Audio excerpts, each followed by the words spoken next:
சிவசிவ வாழ்க்கையிலே ஒவ்வொருவருக்கும் உயர்வு எய்த வேண்டும். உயர்வு எதுன்னா பன்முகம், அதாவது பொருளாதாரத்தில், உடல் நலத்தில், மற்ற அனைத்து ஏற்புகள் எல்லாவற்றிலும் உயர்வு எய்த வேண்டும் என்ற ஒரு இச்சை இருக்குது. அதுக்கு என்ன செய்யலாம் என்று திருஞான சம்பந்த பெருமான் ஆச்சாரியாராக நமக்கு உபதேசிக்கிறார். கல்லில் மேய அண்ணல் கழல்கள் நாளும் உள்ளுமேல் உயர்வு எய்தலாம் ஒரு தலையை. இது உறுதிங்கிறார். திருக்கல்லிலே வீட்டிருக்கக்கூடிய அண்ணலாகிய பெருமான் அவருடைய கழல்களை ஒவ்வொரு நாளும் எப்பொழுதும், நாளும் என்றால் எப்பொழுதும் உள்ளத்தில் மேவை செய்து நினைத்து கொண்டே இருந்தால் அனைத்து வகையான உயர்வும் வாழ்வியல் உயர்வுகளும் எய்தலாம் என்று சொல்லி பாடியிருக்கார். முதல் திருமுறை 119வது பதிகம் முதல் பாட்டில் அவர் எங்கேயா இருக்கார் அப்படின்னு சொல்லி ஒரு கேள்வி கேட்குறார். இல்லை, அந்த கல்லில் இருக்காங்கிறீங்களா, கல்லில் எங்கே இருக்குது, அது எங்கே இருக்காருன்னா, கரைபற்ற மிடற்றண்ணல்,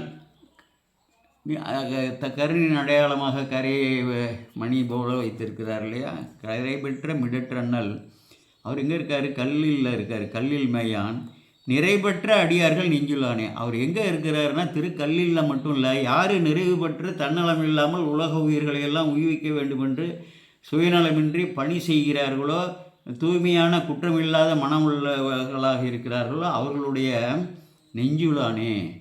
நிறைபெற்ற என்பதற்கு இதெல்லாம் பொருள், அந்த சொற்பதத்திற்கு விரிவான பொருள் இருக்கிறது. அது உரைக்க வந்தது இங்கே இது இல்லை. அப்படிப்பட்ட அடியார்களுடைய நெஞ்சத்திலேயே குடியிருக்கிறார் என்று சொல்லி அங்கே 4வது பாடலை சொல்கிறாரு.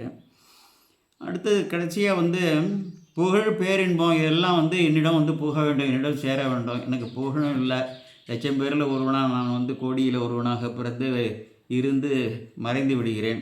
எதுவுமே அடையாளம் கூட விட்டு செல்லாமல் எத்தனையோ பேர் மறைகிறார்கள் அல்லவா, விலங்குகள் போல. அதுபோல் உள்ளவர்களுக்காக ஒரு உபதேசம் செய்கிறாரு.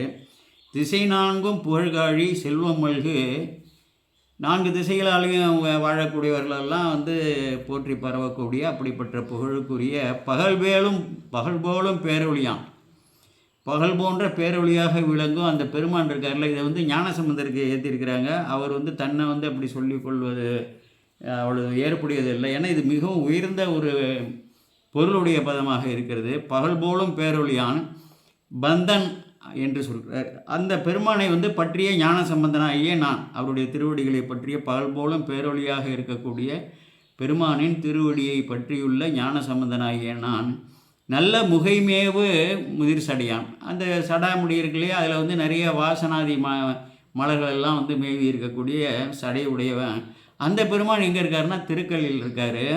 அவரை போற்றி பரவி நான் இப்பொழுது ஞானசம்பந்தனாகி நான் ஏற்றி போவதற்கு பரவி இருக்கேன்ல, அதை இசைத்து பாடி போற்றி பரவ புகழ் கிடைக்கும். புகழோடும் பேரின்பம் புகுதுமன்றே என்று சொல்லி அற்புதமான திருப்பதிகம். இதெல்லாம் அன்பர்கள்லாம் தொடுவதில்லை, அதனால தான் இதை முன்னெடுத்து சொல்கிறேன். அது கும்பாபிஷேகம்.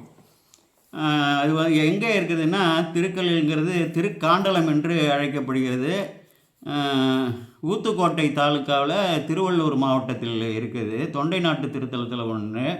சென்னையிலிருந்து வடக்கே 36 கிலோமீட்டர் தொலைவில் இருக்குது. குசஸ்தலையாற்றின் வடகரையில் இருக்கிறது. கிழக்கு நோக்கிய திருத்தலம். இறைவன் சிவானந்தேஸ்வரர், அம்பிகை ஆனந்தவல்லி, சிவானந்த தீர்த்தம்.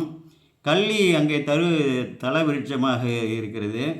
பிருகமுனிவருக்கு காட்சி நல்கிய தட்சிணாமூர்த்தி அங்கே சிறப்பு திருக்கோலத்தில் வீற்றிருக்கிறார். 8 கல்வெட்டுகள் உள்ளன.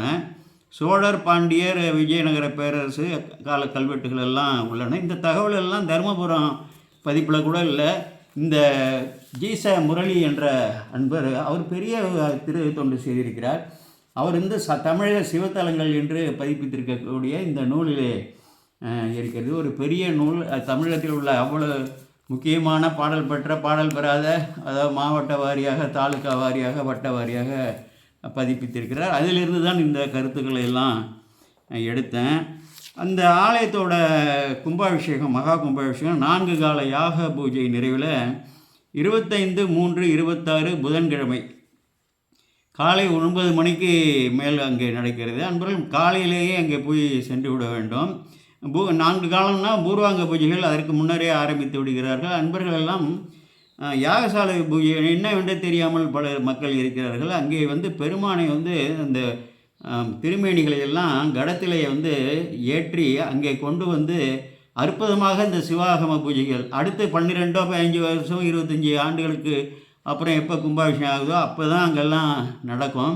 அப்படி பெருமானுடைய அருள் வந்து மிகையாக வெளிப்படுமாறு அந்த பூஜைகளை எல்லாம் வேதாகம வேள்விகளை எல்லாம் இயற்றி ஆச்சாரியர்கள் போற்றுவதால் அங்கே வந்து எளிதாக பெருமானுடைய ஆற்றல் வெளிப்படும். அவற்றிலையும் வந்து அன்பர்கள் கலந்து கொள்ள வேண்டும் என்று கேட்டுக்கொண்டு மீண்டும் சொல்கிறேன். 25/3 மார்ச் மாதம் இந்த 26வது வருஷம் புதன்கிழமை காலை 9 மணிக்கு மேல் கும்பாபிஷேகம். அதிகாலையே சென்று சேர்ந்தால்தான் தரிசிக்க முடியும் என்று கேட்டுக்கொண்டு கோமல் சேகர் ஐயனான் விடைபெறுகிறேன். வணக்கம். சிவாய நம. சிவாய நம. திருச்சிற்றம்பலம்.